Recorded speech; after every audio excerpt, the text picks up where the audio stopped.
ഒരു വീട്ടിലൊരു മുത്തഅല്ലിം ഭക്ഷണത്തിന് കൊടുക്കാൻ വരുന്നുണ്ടോ? നിങ്ങൾ ഭാഗ്യവതിയാണ്, നിങ്ങൾ ഭാഗ്യവാന്മാരാണ്.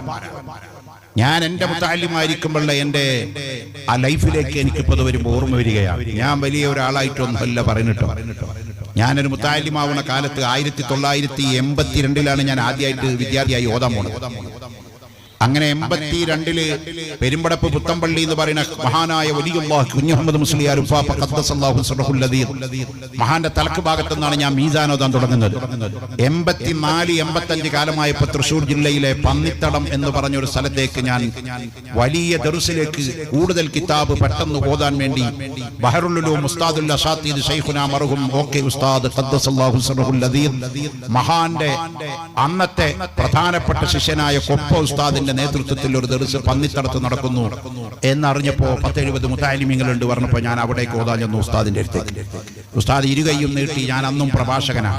14 വയസ്സ് മുതലേ ഞാൻ വാല് പറയുന്നുണ്ട്. അപ്പോ അന്നും ഞാൻ പ്രഭാഷകനാണ്. അപ്പൊ എന്റെ പ്രഭാഷണമൊക്കെ കേട്ടിട്ട് ഉസ്താദിന് വലിയ റാഹത്തായി. ഇവിടെ തന്നെ ഓദിക്കുകയാണെങ്കിൽ എല്ലാ കിതാബും ഓദിത്തരാന്ന് പറഞ്ഞു. അങ്ങനെ ഉസ്താദിന്റെ ദർസിൽ ചേർന്നു. സുബ്ഹാനല്ലാഹ്. ദർസിൽ ചേർന്നപ്പോ ഓരോ വീട്ടിലാണല്ലോ പുസ്തക കുട്ടികൾക്ക് ചെലവ്. രാവിലെ ഒരു വീട്ടിൽ, വൈകുന്നേരം ഒരു വീട്ടിൽ, രാത്രി ഒരു വീട്ടിൽ, അല്ലെങ്കിൽ 3 നേരം ഒരു വീട്ടിൽ, അങ്ങനെയൊക്കെയല്ലോ മുത്തഅല്ലിമീങ്ങളുടെ ചെലവ്. അങ്ങനെ എനിക്ക് ഭക്ഷണം കിട്ടണം. അന്നും ഞാൻ ഇത്ര നീളമുണ്ട്, ഇതിനേക്കാൾ തടിയുണ്ട്. ഞാൻ ഓതണതെന്ന് അൽഫിയ ഫത്തുൽ മുഈൻ ഒരു മീഡിയം കിതാബാണ്. അപ്പൊ ഉസ്താദ് പള്ളിയിലെ മുഖരി എന്ന് പറയുന്ന മുഅദ്ദിനെ വിളിച്ചിട്ട് പറഞ്ഞു, മോമാലി മുസ്ലിയാർക്ക് ഭക്ഷണം ശരിയാക്കി കൊടുക്കേണ്ട കാര്യങ്ങളെ ഏൽപ്പിച്ചു. പള്ളിയിലെ മുഖരിക്ക എന്ന് പറയുന്ന മുഅദ്ദിനെ വിളിച്ചു. ആ മുഅദ്ദിൻ ഒരു പാവ മനുഷ്യനായിരുന്നു. അയാൾ ഇന്നെ അസ്ർ നിസ്കാരം കഴിഞ്ഞിട്ട് ഓരോ പുരയിലും ഇങ്ങനെ കൊണ്ടുപോകും. 1 മാസം കൊണ്ടടന്നു.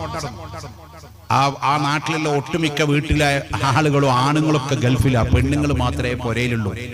അപ്പൊ ഈ പെണ്ണുങ്ങളുടെ മുമ്പിലേക്ക് എന്നെ കൊണ്ടുപോയിട്ട് മുഖ്രിക്കാരനെ കാണിച്ചിട്ട് പറയും, ഈ കുട്ടിക്ക് ചെലവിന് കൊടുക്കാൻ പറ്റുമോ? അപ്പൊ പെണ്ണുങ്ങൾ അകത്തുനിന്ന് ആ ജനവാതിൽ തുറന്ന് നോക്കുമേ, പള്ളിയിലെ മുദരിസ് ഉസ്താദ് പോലും എൻ്റെ അത്ര ഇല്ല. ഉസ്താദിനേക്കാൾ തടി കൊണ്ടും നീളം കൊണ്ടൊക്കെ എൻ്റെ അരക്കൊപ്പുള്ള ഉസ്താദ്.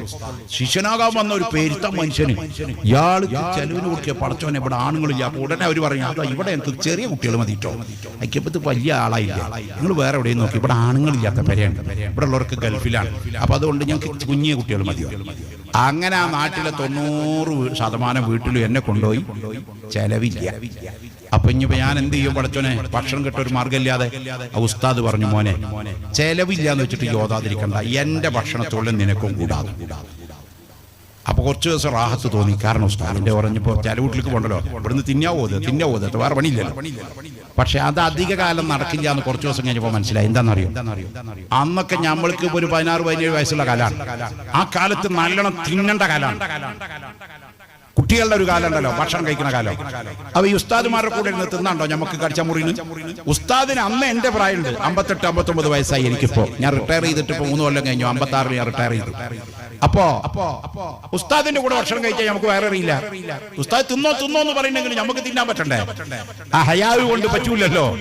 കുറച്ച് ദിവസം കഴിഞ്ഞപ്പോ ഞാൻ ആ മുഅദ്ദിനെ വിളിച്ചിട്ട് പറഞ്ഞു, അതെ എന്നെ കൊണ്ട് കൂട്ടിയാൻ പറ്റില്ല കേട്ടോ, പിടുത്തം വിട്ടു പോകാൻ, വിശന്നിട്ട് ഉറങ്ങാൻ പറ്റണില്ല രാത്രി.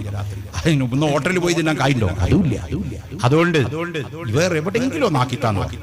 അപ്പൊ ആ മുഅദ്ദിനോട് പറഞ്ഞു, മോമാലി മുല്യാരെ, ഇനി നാട്ടില് ഒട്ടുമിക്ക വീട്ടിൽ ഞാൻ ചോദിച്ചു, കിട്ടാൻ ഒരു മാർഗമില്ല, നിങ്ങൾ ആള് നീളും മണ്ണുമാണ് ഇപ്പൊ ഈ പ്രശ്നം. ഞാൻ പറഞ്ഞു, ഇനി ഇതെന്ത് ചെയ്യാൻ പറ്റും? ചുരുക്കാൻ പറ്റില്ലല്ലോ. എന്ത് ചെയ്യാൻ പറ്റും? പട്ടിണി കിടന്നാലും കുറയാത്ത തടിയാണെന്ന്. അപ്പൊ അതുകൊണ്ട് അപ്പൊ അയാൾ പറഞ്ഞു, ഇനി 2 വീടുണ്ട് ഇവിടെ, അത് വളരെ പാവപ്പെട്ട വീട്ടുകാരാണ്. അവിടെ ഉസ്താദുമാരെ ചെലവ് ചോദിക്കാറില്ല, ഉസ്താദിനും ചെലവില്ല, കുട്ടികൾക്കും ചോദിക്കാറില്ല. നാളെ നിങ്ങൾക്ക് വേണ്ടിയിട്ട് ഞങ്ങൾ അവിടെ ഒന്ന് ചോദിക്കാന്ന് പറഞ്ഞു. ഇന്ന് അസറിന്റെ ശേഷം നമുക്ക് പോയി നോക്കാം. എന്നെയും കൂട്ടി ആ പാവപ്പെട്ടൊരു വീട്, ചെറിയൊരു ഓടിട്ട പുര, ഇങ്ങനെ കുനിഞ്ഞിട്ട് വേണം അങ്ങോട്ട് കയറാൻ. ഒറ്റപ്പെര, ഒരു ഓട് വരെയാണ്, ഇങ്ങനെ കുനിഞ്ഞിട്ട് വേണം കയറാൻ. അങ്ങനെ ചെല്ലുമ്പോൾ ഒരു വലിയ അവിടെ ഇരിക്കുന്നുണ്ട്. ചെന്നപ്പോ ചെന്തേ അപ്പ മുക്കരിക്ക പറഞ്ഞു, ഇത് നമ്മളെ പള്ളിയിൽ ഓതാൻ വന്ന കുട്ടിയാണ്, ചെലവായിട്ടില്ല, നിങ്ങൾക്ക് കൊടുക്കാൻ പറ്റുമോ? 1 നേരം കൊടുത്താൽ മതി എന്ന് പറഞ്ഞു. ആ ഉമ്മ എന്റെ മുഖത്തൊക്കെ ഒന്ന് നോക്കി, എന്നിട്ട് ചിരിച്ചിട്ട് പറഞ്ഞു, 1 നേരമല്ല 3 നേരം ഞാൻ കൊടുത്തോളാം ഈ കുട്ടിക്ക് ഭക്ഷണം പറഞ്ഞു. തടി അയച്ചില്ല. 3 നേരം, 1 നേരം വിചാരിച്ചാ പോയത്, 1 3ആയി. അങ്ങനെ ഞാൻ അവിടെ സ്ഥിരം ഭക്ഷണശാലയാക്കി 3 നേരം ചെല്ലുമ്പോ ഈ ഉമ്മ ഒരു ദിവസം എന്നോട് പറഞ്ഞു, മോനെ നാളെ ഉച്ചക്ക് അരി മേടിക്കാൻ പൈസ ഇല്ല കേട്ടോ, കുട്ടിയുടെ കയ്യിലുണ്ടെങ്കിൽ ഒരു 50 രൂപ തന്നു. അപ്പൊ ഞാൻ അന്ന് ഇടക്കിടക്ക് ഈ വെള്ളിയാഴ്ച മറ്റൊക്കെ വായതിന് പോയിട്ട് എൻ്റെ കയ്യിൽ ഒരു 25 രൂപ ഉണ്ട്. ചെലവൂട്ടി കൈ കടങ്ങൾ അങ്ങോട്ട് വയ്ക്കുക. അപ്പൊ ഈ പൈസ ഞാൻ ആ വല്യമ്മക്ക് കൊടുത്തു. ചിരിച്ചിട്ട് അതവിടെ വാങ്ങിച്ചു. അവിടുന്ന് 2 മാസം കഴിഞ്ഞപ്പോൾ കാശ് തിരിച്ചു വരും ചെയ്തു. ഞാൻ പറയുന്നത് സുബ്ഹാനല്ലാഹ്, ഞാൻ എല്ലാ തിങ്കളാഴ്ച രാവും വെള്ളിയാഴ്ച രാവും ആ ചെലവ് കുടിയിൽ സലാത്തു താജ് ചൊല്ലി ദ്വാരന്നിട്ടേ പോരാറുള്ളൂ. ഞാൻ മുത്തഅല്ലിമായ കാലം മുതലേ ചൊല്ലി വരുന്ന സലാത്താണ് സലാത്തു താജ്. എന്റെ തബറുക്കിന്റെ ഷെയ്ഖ് കണ്ണിയത്ത് ഉസ്താദിന്റെ ഷെയ്ഖ് ശംസുൽ ഉലമയുടെ ഷെയ്ഖ് താജുൽ ഉലമയുടെ ഷെയ്ഖ് സുൽത്താനുൽ ഉലമയുടെ തബറുക്കിന്റെ ഷെയ്ഖായ ഷെയ്ഖ് സയ്യിദ് ഹിബത്തുല്ലാഹിൽ ബുഖാരി ഖദ്ദസല്ലാഹു സിർറഹുൽ ലദീദ് മഹാന്റെ ഇജാദത്തോടെ കഴിഞ്ഞ 40 കൊല്ലത്തിലധികമായി ഞാനത് മുടങ്ങാതെ എല്ലാ വഅദിലും എല്ലാ ദുആയിലും ചൊല്ലി വരുന്നുമുണ്ട്. ആ സലാത്ത് ചൊല്ലിയ എന്നും ഞാൻ വെള്ളിയാഴ്ച രാവും തിങ്കളാഴ്ച രാവും ചെലവൂട്ടിൽ ദ്വാരക്കും. അങ്ങനെ ചുരുക്കി പറയാ, അന്തരീക്ഷം മാറി, കാലം മാറി, കഥ മാറി. ആ വീട്ടുകാരെ അല്ലാഹു അങ്ങോട്ട് ഉയർത്തി. ഇപ്പോ കേരളത്തിലെ തന്നെ വലിയ കോടീശ്വരന്മാരിൽ ഒരാളാണ് ആ വീട്ടുകാരന്റെ. കബീർ എന്നാണ് അദ്ദേഹത്തിന്റെ പേര്. ഓൺലൈനിൽ കേൾക്കലുണ്ടാവും. ഞാൻ പേര് പറയുന്നത് എന്നോട് പറഞ്ഞത്.